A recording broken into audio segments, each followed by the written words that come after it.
অনেক ভাই বোন জানতে চান সবে কদরের নামাজ কিভাবে আদায় করব, কত রাকাত, কিভাবে আদায় করতে হবে। তাদের উদ্দেশ্যে বলল যে মাগরিবের নামাজটা প্রথমে আপনি আউয়াল ওয়াক্তে পড়বেন।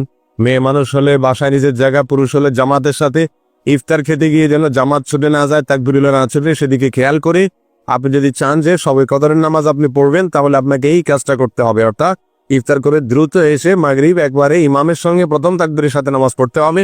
মেয়ে মানুষ হলে বাসায় প্রথম ওয়াক্তে সুন্দর করে ধীরস্থিরতার সাথে মাগরিব পড়তে হবে। সবে কদরের নামাজ শুরু হয়ে গেছে কিন্তু মাগরিবের মাধ্যমে। মাগরিব হয়ে গেল, মাগরিবের পরে সুন্নাত পড়েন, নফল পড়েন ধীরস্থিরতার সাথে, এবং এশার আগে বা সারা রাতের ভিতরে আর ঘুমাবেন না। এশার নামাজ জামাতের সাথে পড়েন, তারাবির নামাজ পড়েন খুব ধীরস্থিরতার সাথে, খুব আস্তে আস্তে, যতটা কোয়ালিটি মেনটেন করা যায়, যতটা সৌন্দর্য সৃষ্টি করা যায় পড়ার চেষ্টা করেন। এবং তারাবির নামাজের পরেও যত সম্ভব একবারে ফজর রাত পর্যন্ত দুই রাকাত করে সালাতুল লাইলি মাসনা মাসনা, রাসূলুল্লাহ আকরাম সাল্লাল্লাহু আলাইহি ওয়াসাল্লাম বলেছেন রাতের নফল নামাজ হবে 2 রাকাত করে। অতএব আপনার সবে কদরে যে নামাজ পড়বেন আপনি সেটা 2 রাকাত করে হবে। নির্দিষ্ট কোনো রাত লাইলাতুল কদর হবে এটা যেহেতু ঠিক নাই, অতএব শেষ 10টি রাতের প্রত্যেকটা রাতেই, সেটা 27 রমজান রাত হতে পারে, 25 হতে পারে, 23 হতে পারে, 21 হতে পারে, 29 হতে পারে, প্রত্যেকটা রাতেই আপনি এই 2 রাকাত করে নফল নামাজ যতটুকু তৌফিকে কুলা পড়বেন, সম্ভব হলে সারা রাত জেগে থাকবেন এবং সারা রাতই এই 2 রাকাত করে যত বেশি পারেন বেশি সংখ্যক নামাজের মধ্যে কাটাবেন। নফল নামাজ বিশেষ কোনো নিয়ত নাই, লাইলাতুল কদর নামাইতে অমুক তমুক এরকম কোনো বিশেষ নিয়ত নাই।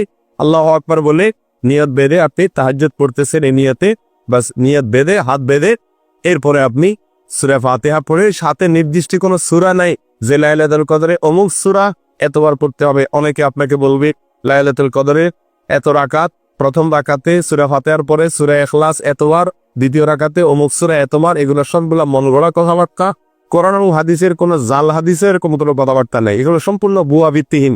সাধারণ মানুষ যেহেতু দিন সম্পর্কে জানে না, তাদেরকে অনেকে বিভ্রান্ত করে এসব বলে। আপনি সময় কদরের নামাজ কিভাবে পড়বেন সেটা বলছি আমরা। 2 রাকাত করে পড়বেন, যে কোনো সূরা দিয়ে পড়বেন। সূরা ফাতিহার পরে 2 রাকাত করে আপনি 10 রাকাত পড়েন, 8 রাকাত পড়েন, 6 রাকাত পড়েন, স্বাধীনতা আপনার। তবে রাকাতগুলো হবে অত্যন্ত লম্বা দৈর্ঘ্যের সাথে। প্রত্যেকটা রাকাতে খুব দীর্ঘ সময় নিয়ে পড়বেন। সূরা ফাতিহা আস্তে আস্তে পড়বেন, একটা আয়াত পড়ে থামবেন, আরেকটা আয়াত পড়বেন, আস্তে আস্তে পড়বেন। সূরা ফাতিহার পরে যত লম্বা সূরা মুখস্থ আছে আপনার সেটা পড়বেন। একবারে যদি মনের চাহিদা না মেটে তো আবার পড়েন, একই সূরা 2 বা 3 বার পড়েন, সমস্যা নেই। 4-5টা সূরা 1 রাকাতে পড়েন, অসুবিধা নাই। আলাম তারা থেকে নাস পর্যন্ত 1 রাকাতে পড়ে ফেলান, কোনো অসুবিধা নাই। আপনার রাকাত লম্বা করা দরকার, দীর্ঘ রাকাত করেন। রাসূলুল্লাহ আকরাম সাল্লাল্লাহু আলাইহি ওয়াসাল্লাম তাহাজ্জুদ যখন পড়তেন রাতের বেলায়, আম্মা আয়েশা রাদিয়াল্লাহু তাআলা আনহা বলেছেন তার পাও এত বেশি তিনি দাঁড়িয়ে নামাজ পড়তেন যে পাও ফুলে যেত। তখন তাকে জিজ্ঞাসা করলাম, ইয়া রাসূলুল্লাহ, আল্লাহ তো আপনাকে মাফ করে দিয়েছেন, আপনার পিছনের সমস্ত গুনাহ মাফ হয়ে গেছে, তাহলে আপনি কেন এত কষ্ট করেন? যদি কেউ জানতে পারে যে আমার কোনো অপরাধ নাই, আল্লাহ সব মাফ করে দিয়েছেন, তাহলে সে তো তত আরামে একটু ঘুমাবে যে আমার তো আর কষ্ট করার দরকার নেই। রাসূলুল্লাহ আকরাম সাল্লাল্লাহু আলাইহি ওয়াসাল্লাম বলেছেন, আফালান আকুনা আবদান শাকুরা, আমি কি আল্লাহর কৃতজ্ঞতা আদায়কারী বান্দা হব না? আল্লাহ আমাকে গুনাহ মাফ করে দিয়েছেন এই কথা যদি আমি জানতে পারি, তাহলে তো আমি আরো বেশি শুকর আদায় করবো আল্লাহ তাআলা।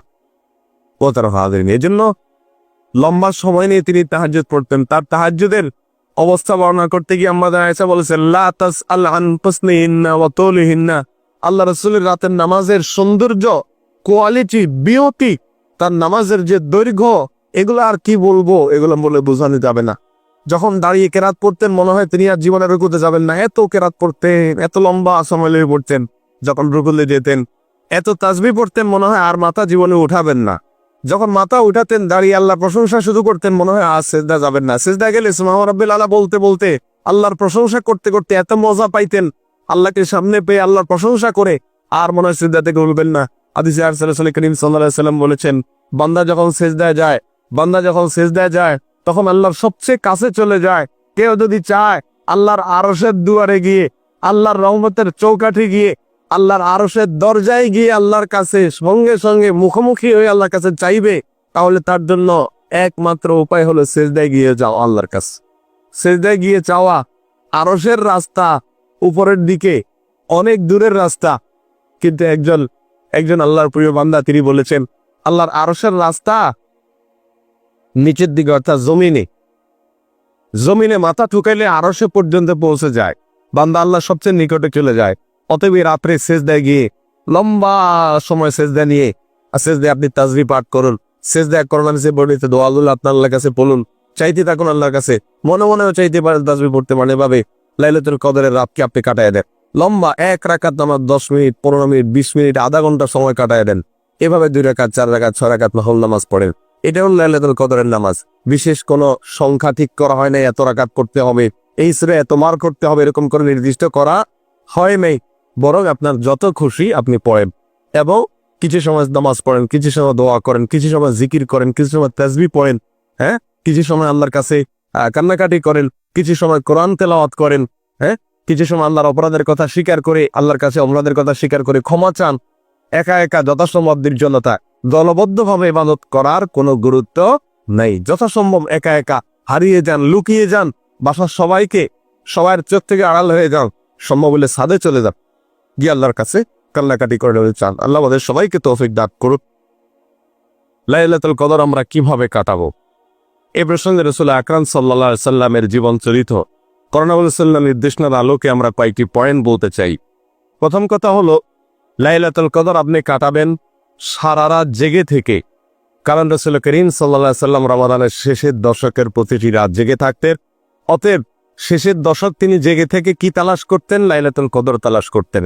অর্থাৎ যে রাতটিকে আল্লাহ সুবহানাহু ওয়া তাআলা এবছর লাইলাতুল কদর হিসাবে চিহ্নিত করেছেন, সেই রাতেই যেন আমার ইবাদতটি হয়ে যায়, সেই রাত যেন আমার ইবাদতে কাটে, সেজন্য সারা রাত জেগে ইবাদত বন্দেগী করতেন। এই জন্য লাইলাতুল কদর আপনি কিভাবে কাটাবেন, এই প্রশ্নের উত্তরে প্রথম কথা হলো সারা রাত জেগে থাকবেন। জেগে কি করবেন? প্রথম কাজ হলো জেগে দাঁড়িয়ে ইবাদত করবেন। তারাবির সালাত আদায় করলেন, শুধু এটাই শেষ না, তারাবির সালাতের পরে 2 রাকাত করে নফল নামাজ যত খুশি পড়বেন এবং প্রতি রাকাত যত বেশি পারেন দীর্ঘ করবেন, লম্বা করবেন। দাঁড়িয়ে কেরাত পড়বেন, এত বেশি কেরাত, লম্বা কেরাত পড়বে যে দাঁড়াতে দাঁড়াতে পা ফুলে যাওয়ার অবস্থা হয়ে যায়। আপনার যদি খুব বেশি কোরআন মুখস্থ না থাকে, একই সূরা বারবার পড়েন, কোনো অসুবিধা নেই। একই রাকাতে একই সূরা বারবার পড়তে থাকেন এবং আস্তে আস্তে পড়েন। প্রতিটি আয়াতের পরে ওয়াকফ করেন, থামেন, ধীরে ধীরে পড়েন, সম্ভব হলে বুঝে বুঝে পড়েন। এবং তেলাওয়াত করার পরে রুকুতে যাওয়ার আগে তেলাওয়াতের পরে একটু গ্যাপ দেন, তারপরে রুকুতে যান। রুকুতে গিয়ে প্রতিটা তাসবিহ খুব ধীরে ধীরে পড়ুন। সুবহানা রাব্বিয়াল আযীম, সুবহানা রাব্বিয়াল আযীম। আমার মহান রব পবিত্র, আমার মহান রবের পবিত্রতা বর্ণনা করছি। সুবহানা রাব্বিয়াল আযীম। আস্তে আস্তে বলুন, ধীরে ধীরে বলুন, ওয়াকফ করে করে বলুন, দীর্ঘ সময় বলতে থাকুন। আল্লাহর পবিত্রতা বর্ণনা করতে করতে রুকুতে মাজা ব্যথা হওয়া পর্যন্ত রুকুতে থাকেন। এরপরে রুকু থেকে উঠে দাঁড়িয়ে যান। দাঁড়িয়ে আবার সামি আল্লাহু লিমান হামিদা, রব্বানা ওয়ালাকাল হামদ, অথবা রব্বানা লাকাল হামদ, অথবা আল্লাহুম্মা রব্বানা লাকাল হামদ, সবগুলাই পড়া যাবে, সবগুলাই হাদিসে আছে।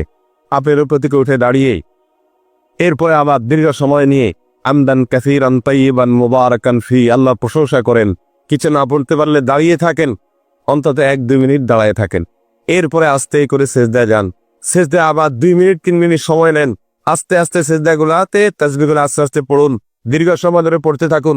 সেজদার পরে আস্তে করে মাথা উপরের দিকে উঠেন, হুলস্থুল করবেন না, তাড়াহুড়া করবেন না। উঠে মাথা সোজা করে টনটন করে বসে দীর্ঘ সময় আবার অপেক্ষা করে আবার সেজদায় যান। এভাবে ধীরে স্থিরতার সাথে সালাত আদায় করুন। 2 রাকাত করে আপনি এইভাবে সারা রাত ধরে যত বেশি পারেন আদায় করুন। কারণ রাসূল আকরাম সাল্লাল্লাহু আলাইহি সাল্লাম বলেছেন, মান কামা লাইলাতুল কদরি ঈমানান ওয়া ইহতিসাবা, যে ব্যক্তি লাইলাতুল কদরে ঈমানের সঙ্গে ইখলাসের সঙ্গে দাঁড়িয়ে নামাজ আদায় করবে, লাইলাতুল কদরে নামাজ আদায় করবে, লাইলাতুল কদর জুড়ে নামাজ পড়বে, গফিরা লাহু মা তাকাদ্দামা মিন যামবি, তার পেছনের জীবনের সমস্ত গুনাহ মাফ করে দেওয়া হবে। এজন্য ভাইরা আমার, লাইলাতুল কদর কিভাবে কাটাবেন সে প্রশ্ন উত্তরে প্রথম কথাই দেই যে এ রাতে দাঁড়িয়ে বেশি বেশি নামাজ আদায় করবেন। কিভাবে কাটাবেন? বেশি বেশি নামাজ আদায় করবেন। দ্বিতীয় কাজ হলো বেশি বেশি দোয়া করবেন, আল্লাহর কাছে চাইবেন। কি চাইবেন? মানুষ যেহেতু আমরা দুনিয়ামুখী বেশিরভাগ মানুষ, এজন্য আমাদের কাছে চাওয়া মানেই হলো চাকরি, বিয়ে শাদী, সন্তান সন্ততি, ভবিষ্যৎ, ঘরবাড়ি, টাকা পয়সা, ব্যবসা বাণিজ্য, ক্যারিয়ার, বাস এগুলোই আমাদের চাওয়া। কারণ একটা কথা আছে, কাকের নজর সবসময় নিচের দিকে থাকে। আমাদের নজর এলো দুনিয়ার এসব ঝুঁকা, এগুলাই। আখেরাত তো আমাদের নজরের বাইরের জিনিস, ওইগুলো তো আমাদের টার্গেটের বাইরের জিনিস। এই জন্য ওইগুলো খুব একটা আল্লাহর কাছে চাওয়া হয় না। চাইলেও শেষের দিকে আল্লাহ জান্নাত দিয়েন, এটুকু। মানে এটা একটা খাবারের সালাদের মতো আর কি। হইলো জান্নাত দিয়েন, দিল। কিন্তু মেইন হলো আল্লাহ।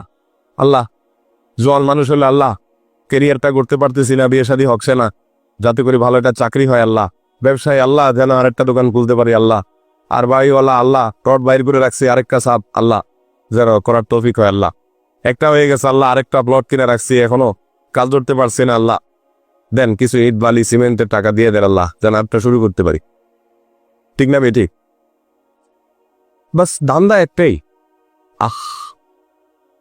আরে কপাল বোয়া, আল্লাহ সুবহানাহু ওয়া তাআলার কাছে লাইলাতুল কদরে চাওয়ার সুযোগ পাইছি, মহান রব্বুল আলামিনকে পাইছি। প্রাইম মিনিস্টারকে, প্রেসিডেন্টকে যদি কেউ সামনে পায় আর বলে যে তুমি চাও, কিছু চাও, আর সে যদি চায় যে আমাকে 1 কেজি সেমাই আর 2 কেজি চিনি আর একটু দুধের গুঁড়া, একটা প্যাকেট দুধের গুঁড়া কিনে দিলে আমার ইচ্ছা আমি ভালোভাবে করতে পারি, মাননীয় প্রধানমন্ত্রী, মাননীয় প্রেসিডেন্ট সাহেব। বলেন এই দিক থেকে আমাদের সমাজের মানুষ কত কত কত ধিক্কার আমরা দেব যে কপাল পোড়া, তোর মতো কপাল পোড়া এই সমাজে কে আছে বল? সেমাই যিনি নিয়ে চায় মানুষ প্রধানমন্ত্রী প্রেসিডেন্টের কাছে। হ্যাঁ, আল্লাহু আকবার। প্রধানমন্ত্রী প্রেসিডেন্টের শানে, তাদের মর্যাদায়, তাদের চেয়ারের সঙ্গে সেমাই চিনি চাওয়া যেরকম শুধুমাত্র বেমানান, আল্লাহ রাব্বুল আলামিনের কাছে শুধুমাত্র দুনিয়ার রড সিমেন্ট আর গাড়ি বাড়ি এগুলো চাওয়া আল্লাহর কসম তার চাইতে 1000 কোটি গুণ বেশি বেমানান। বলে তাহলে কি করতে হবে? হ্যাঁ, এখানে একটা পার্থক্য আছে। দুনিয়ার মানুষের কাছে ছোটখাটো জিনিস চাইতে মানুষ লজ্জাবোধ করে না, আল্লাহর কাছে অবশ্য ছোটখাটো জিনিস চাইতেও লজ্জাবোধ করা যাবে না। বরং রাসূল আকরাম সাল্লাল্লাহু আলাইহি সাল্লাম বলেছেন, জুতার ফিতা ছিঁড়ে গেছে সেটাও পর্যন্ত সংশোধিত এবং সারাবার জন্য আল্লাহর কাছে সাহায্য চাও। আল্লাহর কাছে চাও যে আল্লাহ, জুতার ফিতাটা পর্যন্ত আমার ছিঁড়ে গেছে, এটাকে আপনি সারিয়ে দেন, সংশোধন করেন। অর্থাৎ তুচ্ছ বিষয় আল্লাহর কাছে চাইতে আমরা কার্পণ্য করব না। দুনিয়ার প্রেসিডেন্ট, প্রধানমন্ত্রীর সঙ্গে আল্লাহ সুবহানাহু ওয়া তাআলার একটা বিশেষ পার্থক্য এবং বৈশিষ্ট্য। তবে শুধুমাত্র জুতার ফিতাই চাইলেন আর বড় বড় জিনিসগুলো চাওয়া থেকে বাদ দিয়ে রাখলেন আল্লাহর কাছে, এটা তো আল্লাহর শানে যায় না। এই জন্য ভাইরা আমার, লাইলাতুল কদরে আল্লাহর কাছে আপনি সবচেয়ে বেশি চাইবেন কি? মাগফিরাত। ওয়াল্লাহি আমাদের সবচেয়ে বড় সমস্যা হলো আমাদের গুনাহগুলা। আমাদের সবচেয়ে বড় সমস্যা কি? আমাদের দুনিয়া আটকে আছে, আখিরাত আটকে আছে, জান্নাত থেমে আছে, দুনিয়ার কল্যাণ থেমে আছে, বরকতার যে বৃষ্টি আসমান থেকে পড়বে সেটা পড়ছে না। এই সবগুলোর মূল কারণ কি? আমাদের অপরাধ। আমরা আল্লাহর নাফরমানি করতে করতে এত নিকৃষ্ট হয়ে গেছি যে আল্লাহর করুণার উপযুক্ত হচ্ছি না, আল্লাহর অনুগ্রহ পাচ্ছি না, আমরা এগুলো থেকে দূরে সরে আছি মোহতারাম হাজিরিন। আর সেজন্য লাইলাতুল কদর আপনি কিভাবে কাটাবে? এই জন্য দ্বিতীয় কথা হলো আল্লাহর কাছে বেশি বেশি দোয়া করবে। কি দোয়া করবেন? আল্লাহ আমাকে আপনি মাফ করে নিন। এ রাত্রে আপনি কত মানুষকে সাধারণ ক্ষমা ঘোষণা করবেন, কত মানুষের পেছনের সারা জীবনের প্রোফাইল আপনি ডিলিট করে দিবেন, কত মানুষের সভাধিপতির গুলো আপনি মাফ করে, কত মানুষকে আপনি আজ একটা ক্লিকে তার সমস্ত প্রোফাইলকে পরিষ্কার করে দেবেন, একটা ক্লিকে তার জীবনের সমস্ত অপরাধ, সকল গুনাহ বোল্ড আউট করে দিবে, তার প্রোফাইল ক্লিন হয়ে যাবে। আল্লাহ, আমি যেন সেই সৌভাগ্যশীলদের কাতারে যেতে পারিস, আমি কপাল পড়া যেন তাদের কাতারে থাকতে পারিস। আল্লাহর কাছে এই রাতে সবচেয়ে বেশি আমাদের চাওয়া পেশ করতে হবে, এই দোয়া পেশ করতে হবে, চোখের পানি ফেলতে হবে, মাবুদের কাছে চাইতে হবে। আল্লাহ সুবহানাহু ওয়া তাআলা আমাদেরকে সেই তৌফিক দান করেন। মোহতারাম হাজিরিন, আল্লাহ সুবহানাহু ওয়া তাআলার কাছে এই লাইলাতুল কদরে যদি আমরা চেয়ে নিতে না পারি, আগামী বছর রমজান আসবে, আবার সেই রমজানে এবার তৌফিক হবে, এই নিশ্চয় আমাদের কান নেই। কত মানুষ এই মসজিদে মুসল্লি হয়ে গত রমজানে এসেছিলেন, কিন্তু আজ এই রমজানে তারা কবরের বাসিন্দা হয়ে গেছে। কত মানুষ আমাদের, কত পরিচিত, কত জানাশোনা, কত যুবক, কত মধ্যবয়সী, কত নারী, কত পুরুষ, কত নেতা, কত ভালো মানুষ, কত খারাপ মানুষ, কত রঙের কত মানুষ, যাদেরকে আমরা গত রমজান থেকে রমজান পর্যন্ত বিদায় দিয়ে দিস, না যেন আগামী রমজানে আমাকেও মানুষ বিদায় দেয়, আমার লাশ খাতে উঠে যায়, না জানি আমি সেই মৃতদের কাতারে, তাদের তালিকা আমার নাম লেখা হয়ে গেছে। এই সুযোগ আমার জীবনে আর নাও আসতে পারে।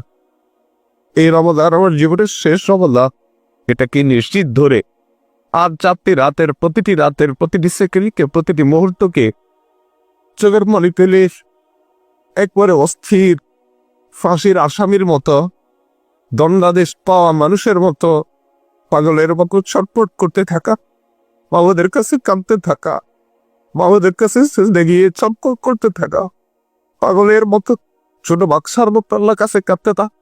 আল্লাহ আমাদের সবাইকে সেই সৌভাগ্যশীল মানুষদের অন্তর্ভুক্ত করে দেন। তারা ভাজরিন, রমজানের একেবারে শেষ মুহূর্তে চলে আসছে। কত ফজিলত, কত মর্যাদা আল্লাহ সুবহানাহু ওয়া তাআলা এই মাসটিতে রেখেছে, এই মাসটির প্রতিটি মুহূর্তে দিয়েছেন। কতটুকু আমি করতে পেরেছি, কত মানুষকে আল্লাহ ক্ষমা করেছেন, আমার গুনাহগুলোর কি হয়েছে আমি জানিও না, যে আমার জন্য কিসের ফয়সালা হয়ে আছে, জান্নাতে না জাহান্নামে। অথচ আমি ঈদের জন্য বিশাল প্রস্তুতি নিচ্ছি, আমার ঈদের আয়োজনের কোনো কমতি নেই। প্রিয় ভাইরা আমার, এর চাইতে বড় কপাল পড়া, এর চাইতে বড় হতভাগা আর কেউ হতে পারে।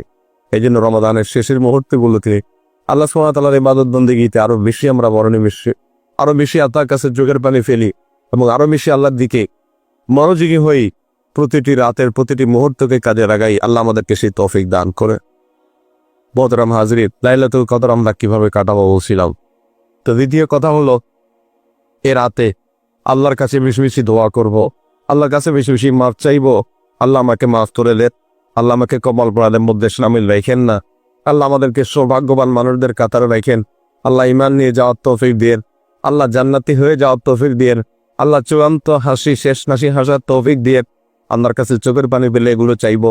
এর পাশাপাশি দুনিয়ার সুখ শান্তিও চাইবো, কিন্তু দুনিয়ার সুখ শান্তি এটাই যেন আমাদের একমাত্র চাওয়া না হয়, বরং আমাদের সবচেয়ে বড় চাওয়া হবে জান্নাত, সবচেয়ে বড় চাওয়া হবে জাহান্নাম থেকে মুক্তি, আল্লাহর সন্তুষ্টি, আল্লাহর প্রিয় বান্দা হতে পারা।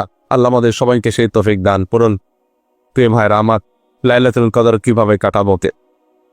তৃতীয় পয়েন্ট হলো, আম্মাদান আয়েশা রাদিয়াল্লাহু তাআলা আনহা রাসূল করিম সাল্লাল্লাহু আলাইহি সাল্লামকে জিজ্ঞাসা করছিলেন, ইয়া রাসূলুল্লাহ, যদি আমি লাইলাতুল কদর পেয়ে যাই, অর্থাৎ কোন একটা রাত লাইলাতুল কদর, আল্লাহ সেটাকে লাইলাতুল কদর হিসেবে নির্বাচন করেছেন, আর সে রাত্রে আমি ইবাদত বন্দেগী করি, আমি জেগে থাকি, তাহলে আমি কি করব, কি পড়বো, আল্লাহর কাছে কি বলে চাইবো? তখন রাসূল আকরাম সাল্লাল্লাহু আলাইহি সাল্লাম তাকে একটা বিশেষ দোয়া শিক্ষা দিয়েছেন। আল্লাহুম্মা ইন্নাকা আফুউন তুহিব্বুল আফওয়া ফাআফু আন্নী, আল্লাহুম্মা ইন্নাকা আফুউন তুহিব্বুল আফওয়া ফাআফু আন্নী। আল্লাহ আপনি ক্ষমাশীল, আল্লাহ আপনি ক্ষমাশীল, আপনি ক্ষমা করতে ভালোবাসেন, অতএব আমাকে ক্ষমা করে দিন। আল্লাহ আপনি ক্ষমাশীল, আপনি ক্ষমা করতে ভালোবাসেন, এজন্য আমাকে ক্ষমা করে দিন। আল্লাহুম্মা ইন্নাকা আফুউন তুহিব্বুল আফওয়া ফাআফু আন্নী। এই দোয়াটা লিখে নিব এবং এই দোয়াটা সারা রাত ধরে বারবার আল্লাহর কাছে করতে থাকবো। এভাবে আমরা লাইলাতুল কদর কাটাবো। নাম্বার 4, লাইলাতুল কদরে আমরা বেশি বেশি তেলাওয়াত করব। কোরআন নাজিলের মাস, এই রাত্রেই কোরআন নাজিল হয়েছে, কোরআনের জন্মরাত, কোরআনের জন্ম লগ্ন, অতএব এই রাতে বেশি বেশি কোরআন তেলাওয়াত করব, কোরআন পড়ব, কোরআন বোঝার চেষ্টা করব। তাহলে ইনশাআল্লাহ লাইলাতুল কদর আমার সঠিকভাবে পালন হবে এবং কাটানো হবে। আর এইভাবে আমরা সারা রাতকে কাটিয়ে দিব।